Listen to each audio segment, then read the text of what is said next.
on the agenda today is getting this nut slot cleared out. There's a piece of white plastic that's stuck on there, and that's preventing the nut sitting flat. What we can see happening with this plastic still in place is that the treble side of the nut here is sitting a lot higher than the bass side. The bass side, the slot is almost on the fretboard. So this nut will be too small as it is. So we'd either have to put a shim under it or cut a new one. And for the purpose of the video, I might cut a new one. So that will come up later. But first off, we need to get that white plastic out. What I've got is I think this is a metal working file. And on this edge here, it has teeth. So I'm not going to use this big flat side, but just this side here, the narrow side. So this fits about the width of the nut slot. It's not exact, it's a little bit narrower than the nut slot, but it is wide enough to take out this white plastic. So I'm just going to take a few strokes at this. Be careful not to cut into the wood and just take the plastic out.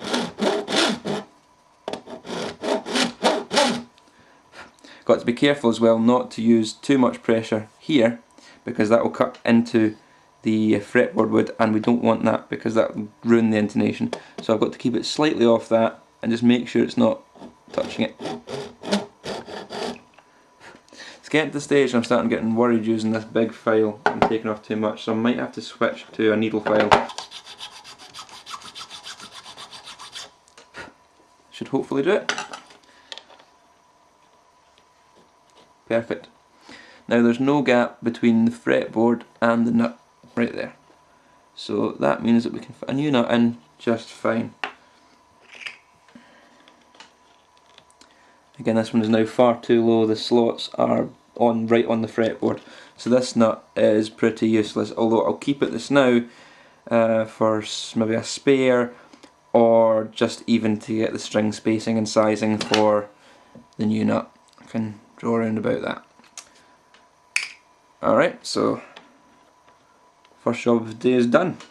Now we can move our attention back to this 12th fret inlay. Now last time I ripped this out in a fit of enraged point proving, and now I've got to get it back in and get it levelled flat so we can put the frets back in and everything will play. So basically it will just slot back into the slot again, but we're going to use some super glue to keep it down there. I've just got some gel super glue from Asda, because you know, high quality, right? So I'm just going to squeeze some in here, enough to sort of layer the bottom of it, put that back in, and then make sure to clean off any runoff. You don't want to get any into the fret slots because, hey, it's going to gunk up the fret slots and you want to get your frets back in.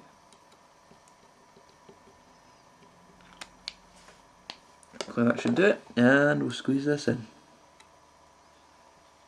So I've got these now clamped up, one on either side of the inlay, because the inlays are pulling up at either side. And once that's dried, I'll go along each inlay and spot sand the edges to make sure that nothing's sticking up past the fretboard level. Okay, that's it, been set up for a while now. The glue should be set, and we're going to take these clamps off and we'll get to sanding stuff. Right, hey, there we go. Good job the super glue didn't stick to these. I was worried about that. So that's it in, and it's smooth. Just need to sand off this excess glue and hopefully get the rest of it going. Just stuff like this. I'm not worried about, it's only a very light gauge sandpaper, so it's just trying to take the surface off. It's not going to change the radius of the fretboard too drastically, so I don't have to worry about that. Just going to try and surface sand them. Or, tell you what I can do. If I bring in my good friend, the fret leveler,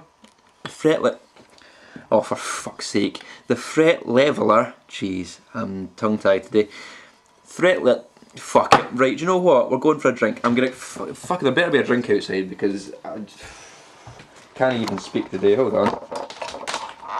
Right, where are we, oh, that's a painting I did, isn't it good? Right, fuck it, we're going outside, Hello Les Paul Jr. Where's my shoe? There my shoes at. Lovely red laces on them, look at this. Quality stuff, right? Kitchen fairy! Right, I keep my drink outside. There better be fucking booze in here, I tell you. Booze! Scrumpy Jack. That'll do.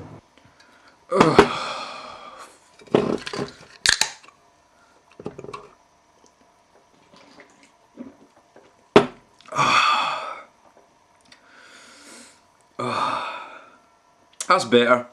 We can continue now. Right, as I was saying, instead of using sandpaper, I can use the fret leveler as a sort of inlay leveler. It works in the same way. You've got the teeth on the bottom here, and they'll run along in the one direction, and poof, we'll get it done, right?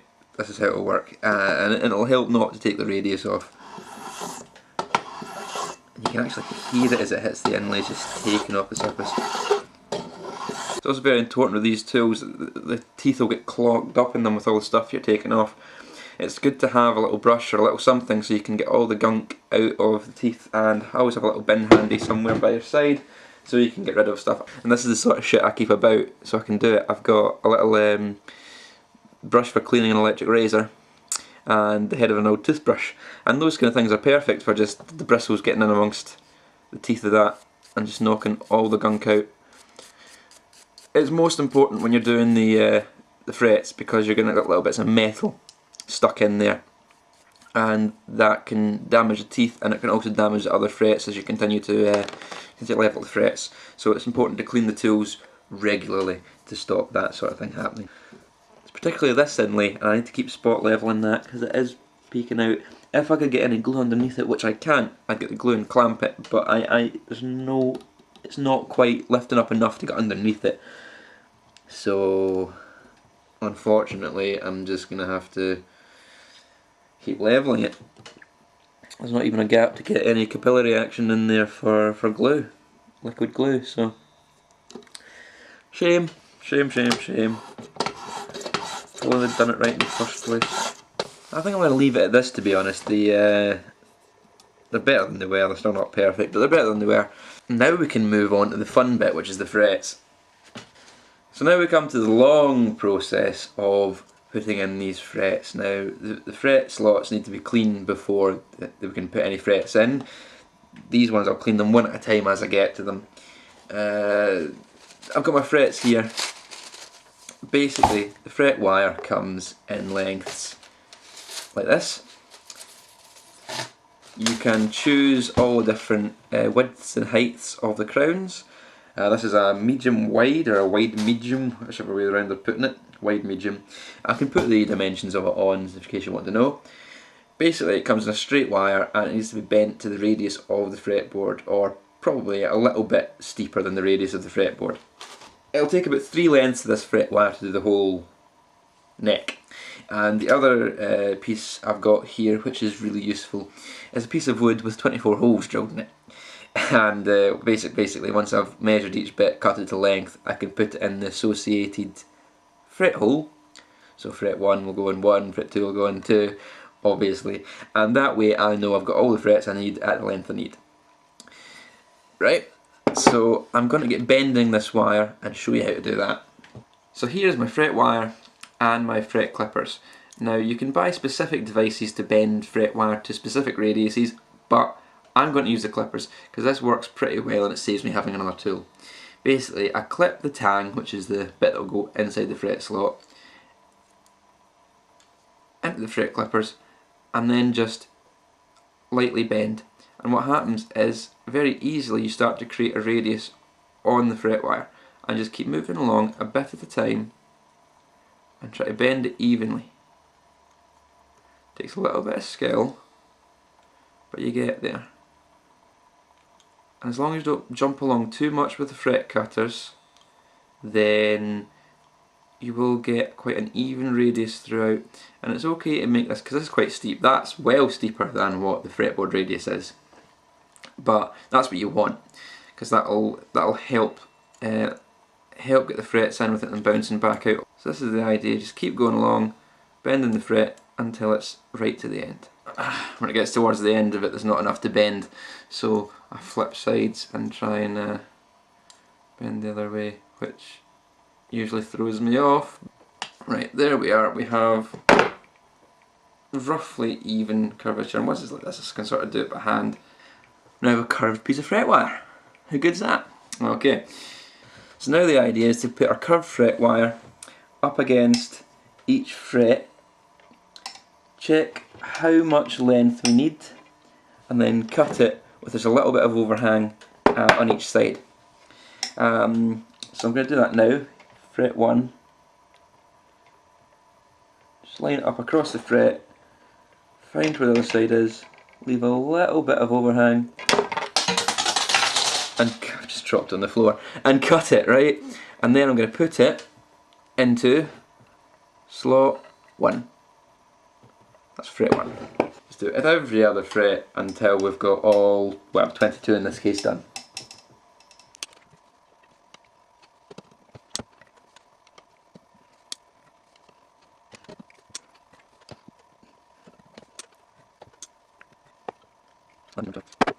So I've managed to get 12 frets out of the first piece of fret wire, which means I should get another piece to get the rest of it done. Now that's me got all 22 frets cut to length. Now we need to go about trimming the tang so that it can get over the binding on the fretboard. Now the idea here is the frets here have tang, this bit with the studded bits, right to the end of them. Now what's happening with the fretboard here is that, oh fuck's sake, phone. Bloody fucking phone calls. Right, here we go again. Right, okay. As I was saying, the fret tang goes right to the edge of the fretboard. I'm so confused. I don't even know what I'm saying anymore. Why do I keep getting interrupted? Fret tang goes to the end of the fret. The fretboard is bound by plastic binding, which means that the fret tang needs to be clipped from either end of the fret in order for the fret to span the binding, but not the fret tang to bite into the binding, if that makes sense to you. So it means I've got to go in with the clippers and clip a little section off each end of the fret, file it smooth, then we can hammer it in for every single fret. There's the fret with both the ends clipped off the tang. I've got this little fret end file, which I'm just going to use to file out any of the remaining bits of tang from either of those sides so that they don't get caught in the binding, and that should be them. Alright, so now we can get into hammering this fret in. Here is fret 1, or fret slot 1. Just going to give it a little clean out with a knife. Alright, so that slot looks pretty clean. Just a little knock to make sure. I'm going to hammer in fret 1. So basically what I like to do is give a brass blow. The hammer's got two heads, you see. It's got a brass one and a plastic one. I like to get a brass blow along each side in the middle and then get a tap along with the plastic. So that's how I'd usually do it.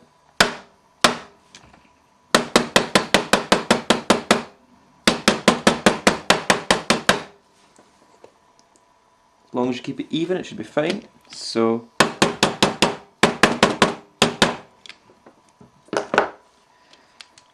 and that looks like it's gone in pretty well. It's not moving about, so the tang is holding and it's firm. The next job, just after that, is to go in with the clippers and go right to the edge here, like that, and just take off that. And the clippers usually hold a little end, and then I can deposit that in the bin. And this likewise on this side here.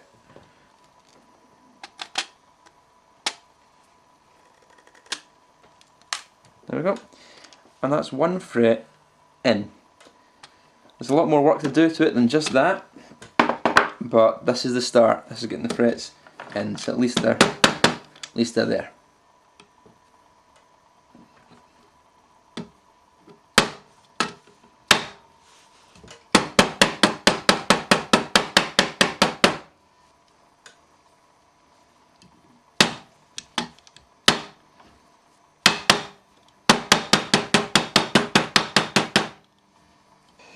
That's me, got 12 frets in already, so another 12 to go. But since there's 12 frets in, that can only mean one thing.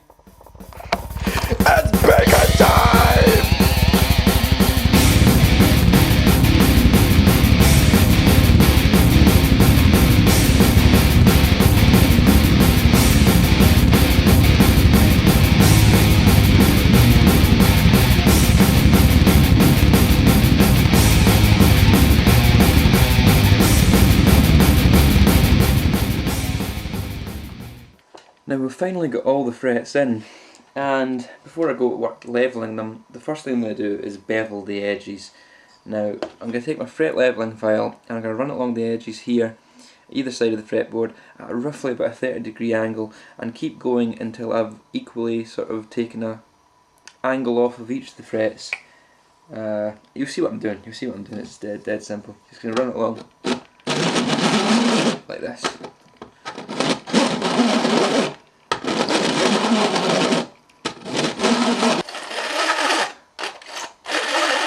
I found it somewhat easier to work with it holding the headstock and pushing the rest of it into my hip and just working like this instead of on the table. Just works better for me. I can get a bit of grip of it, bit of control of the tool, bit of control of the neck. You can see the beveled edges on there now. They're coming at roughly a 30-degree angle and they're meeting in the binding pretty well. And that carries on right the way down to these ones. So I need to do the same on the other side. These ones are still sticking out and still flat, or these ones are beveled. So next side to do now.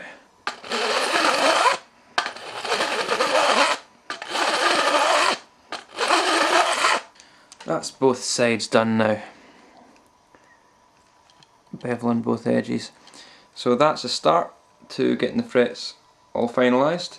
Just make sure you don't slip when you do it, because I managed to cut myself there and cut myself a little bit there as well. And these things are still really sharp along the edges. They'll need to be rounded off and smoothed down with the fret end file. But I'll start levelling them out first, just I thought I'd get the bevel in while I was there. Right, I think that's a fair stopping point now, with all the frets beveled and whatnot. I'll go on to levelling them and doing all that other stuff pretty soon. I'll clean the blood off my hand and see you shortly.